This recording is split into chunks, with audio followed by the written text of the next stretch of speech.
The genesis of inequality, caste system, and the birth of reservation. India, a land of vibrant diversity, rich history, and profound contradictions. We grapple with a legacy of social hierarchy, the caste system. This ancient system divided society into rigid groups. It determined occupations, social standing, and even one's destiny. At the bottom were the scheduled castes, formerly known as untouchables. They faced centuries of discrimination and exclusion. The reservation system emerged as a tool to rectify this historical injustice. It aimed to uplift the marginalized, offering them a pathway to equality. Reservation mandates quotas in education, government jobs, and even political representation for disadvantaged communities. This includes scheduled castes, SCs, scheduled tribes, ESTs, and other backward classes, OBCs. Think of it like affirmative action, but on a whole other level. It's a system designed to level the playing field in a society where the game was rigged from the start. But like any system designed to address deeply rooted inequalities, it's been a journey marked by both progress and pushback. A pact forged in resistance. The Pune Pact and the seeds of affirmative action. The year is 1932. India is under British rule. Mahatma Gandhi, the champion of non-violent resistance, is fighting for India's independence. But there's another battle brewing, a battle for the soul of a nation grappling with its own internal divisions.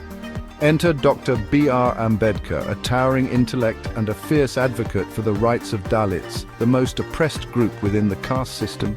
He saw separate electorates for Dalits as crucial for their political representation. Gandhi, fearing this would further fragment the nation, opposed the idea. The standoff culminated in the historic Pune Pact. Gandhi embarked on a hunger strike, his life hanging in the balance. The nation held its breath. Finally, a compromise was reached. Separate electorates were abandoned in favor of reserved seats for Dalits within the general electorate. This pact was a watershed moment. It laid the groundwork for the reservation system that would be enshrined in independent India's constitution. It was a testament to the power of dialogue, even amidst deep-seated differences. Identifying India's socially oppressed, the Mandal Commission, and its lasting impact. Fast forward to 1979. India, now independent, is still grappling with the ghosts of its castiest past.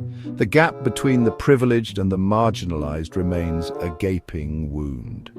The government appoints the Mandal Commission, tasked with identifying the socially and educationally backward classes, their mission to recommend measures for their advancement.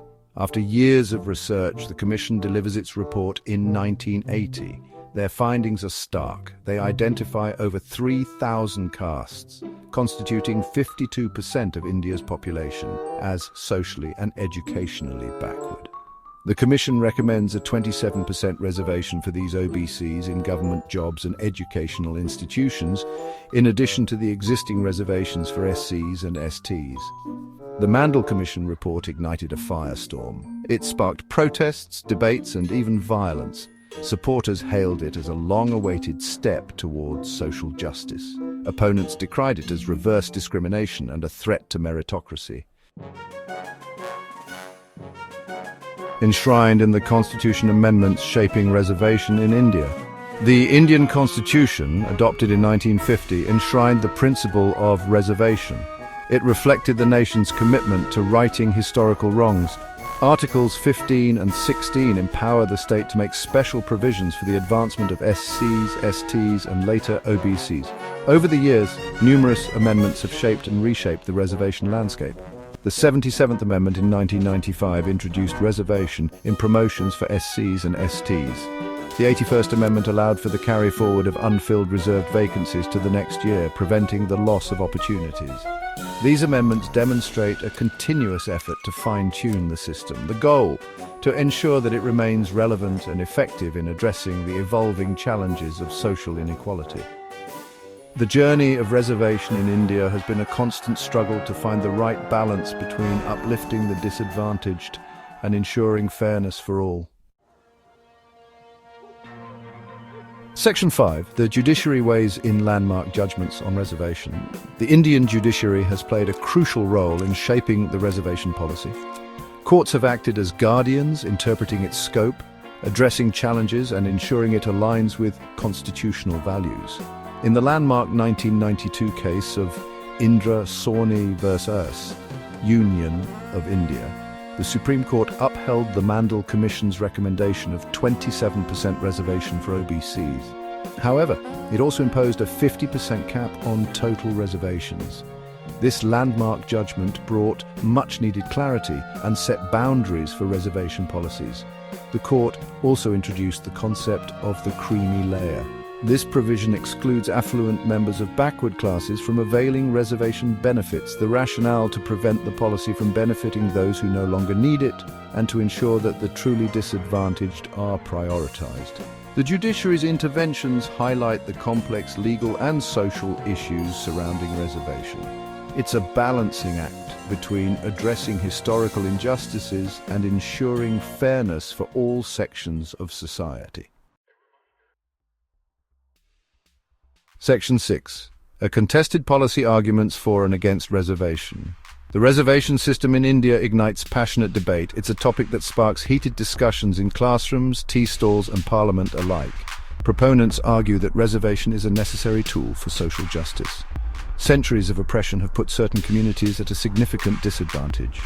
Reservation, they believe, levels the playing field. It provides opportunities that would otherwise remain out of reach. They point to its successes, the increased representation of marginalized communities in government, education, and even the private sector. For them, reservation is not just about quotas. It's about correcting historical wrongs and creating a more inclusive society. Opponents, however, argue that reservation perpetuates a system based on caste. They contend that it leads to reverse discrimination, where merit takes a back seat to caste identity. They worry that it breeds resentment and division within society. Some suggest alternative solutions, focusing on poverty alleviation, improving access to quality education, and creating a more equitable society where reservation is no longer necessary. Section 7. Evolving landscape. The 103rd Amendment and the changing face of reservation. The reservation debate took a new turn in 2019 with the introduction of the 103rd Amendment to the Indian Constitution. This amendment introduced a 10% reservation for the economically weaker sections, EWS, within the general category.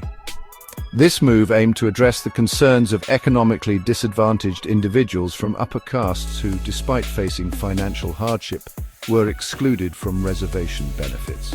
The amendment sparked controversy, with some arguing that it diluted the spirit of reservation by introducing an economic criterion into a system designed to address social hierarchies. The 103rd Amendment highlights the evolving nature of the reservation debate. It reflects the growing recognition of the complexities of inequality in India, which often intersect along the lines of caste and class.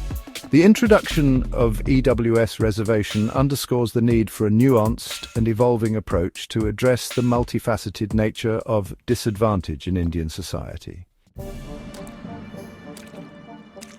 Section 8. Towards a more equitable future, refining the reservation system for a just India. The reservation system in India is a work in progress.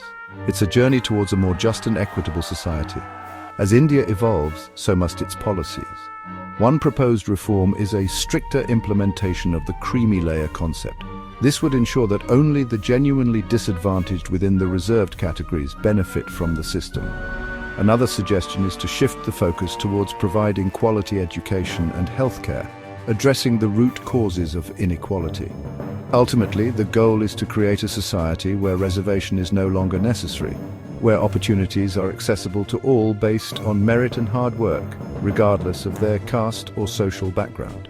It's a long and arduous journey, but one that India must undertake to fulfill its promise of equality and justice for all. The reservation system, despite its flaws and challenges, represents India's commitment to inclusivity. It's a reminder that true progress lies in empowering the most marginalized and creating a society where everyone has a fair shot at success.